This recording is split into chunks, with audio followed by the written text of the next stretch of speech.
The Afrocentric Fallacy. One of the problems that can arise from historical evidence is how words are interpreted. One example of that is the translation of the word melanchroes. This word can mean black or dark or swarthy, depending on who's translating it. In G.C. Macaulay's translation of Herodotus' An Account of Egypt, he translated the word as swarthy. And I'll give you the short section from that, from an account of Egypt now. So, when I had come to consider the matter, I asked them both. And the Colchians had remembrance of the Egyptians more than the Egyptians of the Colchians. But the Egyptians said they believed the Colchians were a portion of the army of Sesostris. That this was so, I conjectured myself, not only because they are dark-skinned and have curly hair. This of itself amounts to nothing, for there are other races which are so. But also still more because the Colchians, Egyptians, and Ethiopians, alone of all races of men, have practiced circumcision from the first. The word swarthy doesn't mean black necessarily, because there are many examples of white describing non-blacks as swarthy. And let me pause for a second, because I didn't know the Egyptians practiced circumcision, so interesting. But anyway, like I said, many whites also describing non-blacks as swarthy. It's interesting. Learned something about Benjamin Franklin. Benjamin Franklin described Germans, Swedes, and the French as swarthy. Apparently because he didn't like the invasion of German immigrants and other European immigrants into America. He believed that their swarthy complexion was an affront to purely white people. Of course, by that he meant Anglo-Saxon English. So anyway, in this section from a German language newspaper from the 18th century, I'll read below. Also, let me, qualify that too. I'm not really sure what stage in his life he wrote this. So, who knows? Well, maybe I'll have to research. It's easy to find, but maybe he was extra racist when he was younger, or maybe he got more racist when he was older. But again, I don't know when this article was published. Anyway, here's the quote. Why should Pennsylvania, founded by the English, become a colony of aliens who will shortly be so numerous as to Germanize us instead of our Anglifying them? Well, instead of our Anglifying them, and will never adopt our language or customs any more than they can acquire our complexion. Which leads me to add one remark, that the number of purely white people in the world is proportionally very small. All Africa is black or tawny, Asia chiefly tawny, America, exclusive of the newcomers, wholly so. And in Europe, the Spaniards, Italians, French, Russians, and Swedes are generally of what we call a swarthy complexion, as are the Germans also. The Saxons, only excepted, who, with the English, make up the principal body of white people on the face of the earth. I could wish their numbers were increased, and while we are, as I may call it, scouring our planet by clearing America of woods and so making this side of our globe reflect a brighter light to the eyes of the inhabitants of Mars and Venus, why should we, in sight of superior beings, darken as people? Why increase the sons of Africa by planting them in America, where we have so fair an opportunity by excluding all blacks and tawnies of increasing the lovely white and red? But perhaps I am partial to the complexion of my country, for such kind of partiality is natural to mankind. So it's a whole lot to unpack there. A whole lot to unpack there. Honestly makes me think I should probably look this up again to make sure this is something that he said, to be absolutely sure. But anyway, Ben Franklin made a clear distinction between African, black, tawny, and German, swarthy.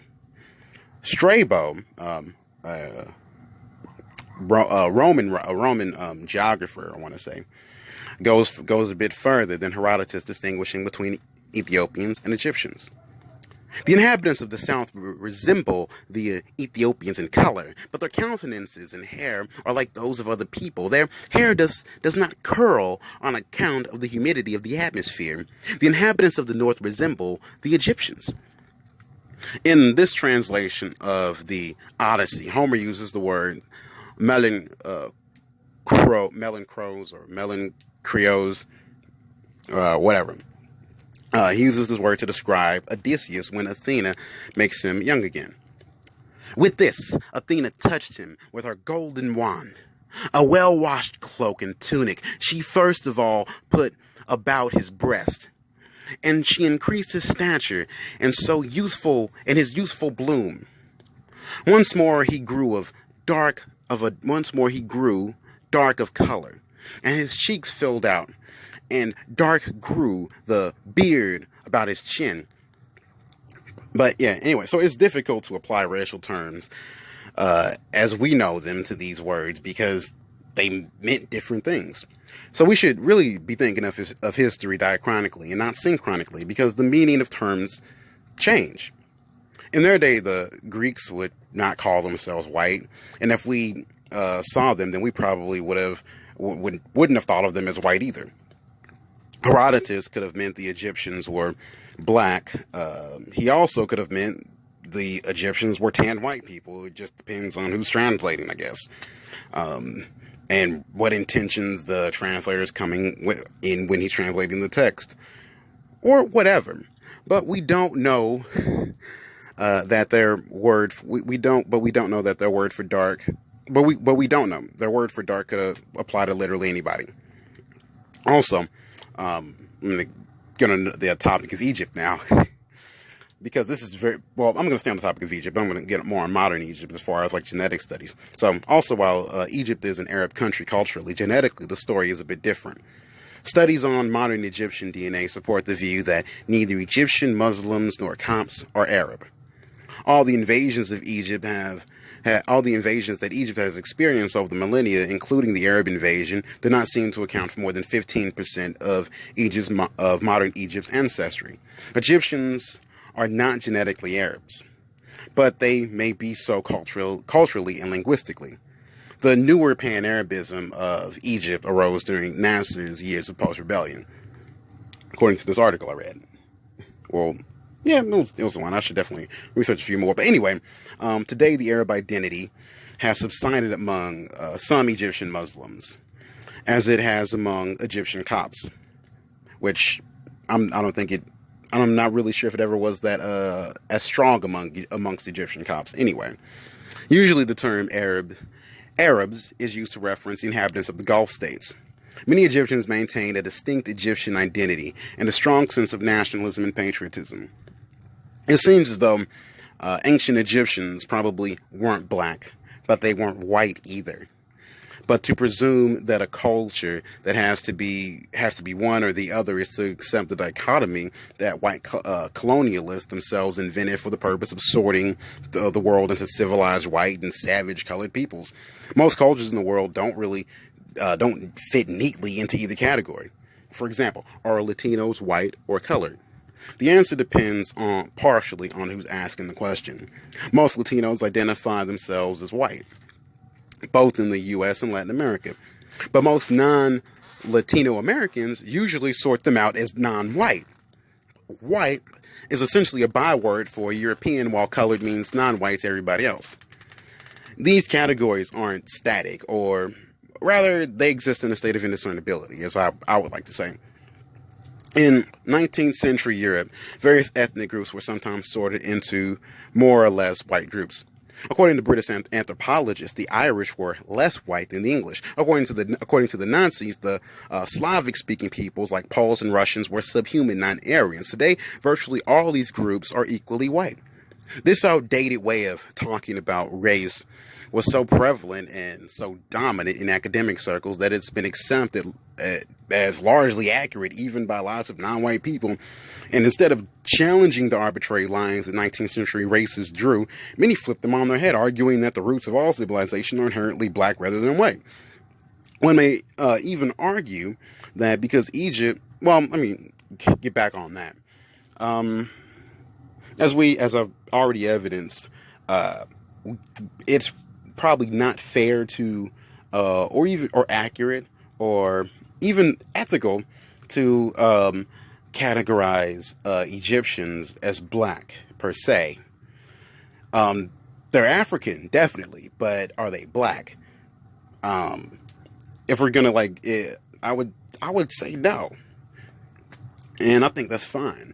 We should definitely be talking about Africa in a more culturally diverse ways than what the European colonial racists and race scientists envision. We should definitely be getting past that. But anyway, so back to Egypt. One may even argue that because Egypt was invaded and conquered by so many different people, including Libyans, Nubians, Canaanites, Mesopotamians, Persians, Greeks, Romans, and the Arabs, couldn't that have impacted the Egyptians' race? The answer is that conquest barely affects the genetic makeup of a country's populace before and after the conquest. Plus, there's also the fact that ancient Egyptians didn't perceive themselves as either black or white. In a painting from Pharaoh Seti's tomb, those with the palest skin are Libyans or Berbers. Next over to the left are the Nubians, who are obviously dark, followed by the Asiatics, who are I guess somewhere in between that, but a different color. And on the bottom, the central group are the Egyptians. By their honestly, let me go ahead and correct that other one. I'm not really sure. I don't have the picture in front of me, so I don't remember exactly what color the Asiatics or Mesopotamians were. So just let me go ahead and correct that.